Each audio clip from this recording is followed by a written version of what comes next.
They said no one could cross the river that winter, but love doesn't wait for spring. My name's Alara, and this is the story of a promise I made. A promise that had to be kept, no matter the cost. It was the winter of 1888, the coldest anyone in our small valley could remember. The great river, our lifeblood, the very pulse of our community, had frozen solid. A thick, treacherous sheet of ice stretched from bank to bank, silencing the water's familiar song and cutting us off completely from the world beyond. On the other side, in the town of Silver Creek, lived Liam. His letters, which had once arrived weekly, had stopped. The last one I received spoke of a fever sweeping through the town, a sickness that took hold quickly and didn't let go. My father, his face etched with worry, forbade me from even thinking about it. "The ice is a trap, Alara," he'd said, his voice firm. "It looks strong, but it's full of weak spots and hidden currents. No one has made it across. No one." The village elders echoed his warning. They told stories of livestock that had wandered onto the ice and were never seen again. The foolhardy trappers swallowed by the frigid depths. The river was a sleeping beast, they said, and it was best not to wake it. But the fear in my heart was louder than their warnings. Liam's last letter played over and over in my mind. He'd written about feeling tired, about a cough he couldn't shake. He'd tried to make light of it, but I knew his handwriting. I could read the weakness between the lines. Every day that passed without word was another twist of a knife in my gut. Was he alone? Was he cared for?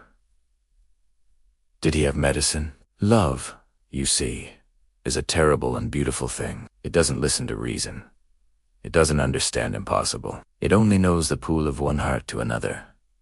So I began to plan.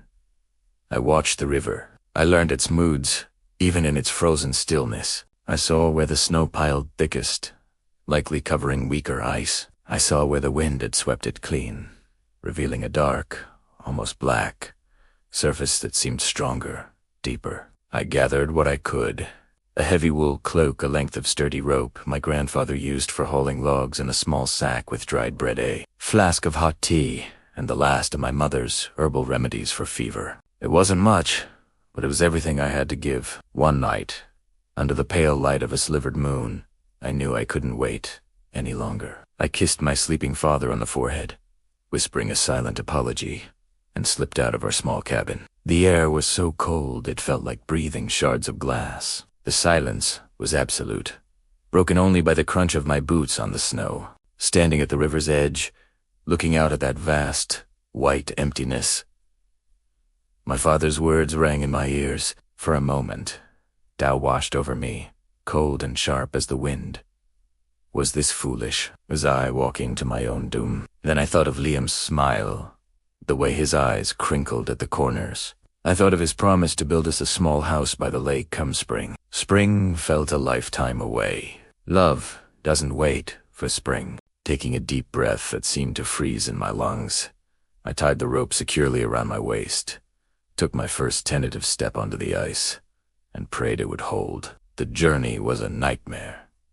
The ice groaned and creaked beneath my feet with every step, a symphony of terrifying sounds. Sometimes a loud crack would echo across the valley, and I would freeze, my heart hammering against my ribs, certain the world was about to fall out from under me. I moved slowly, testing each step before putting my full weight down. The cold was relentless, seeping through my boots and cloak, numbing my fingers and toes until they were just distant aches. Halfway across, a blizzard descended without warning. The world vanished into a swirling vortex of white. I couldn't see the bank I'd left, nor the one I was striving for. I was utterly alone in a sea of ice and snow.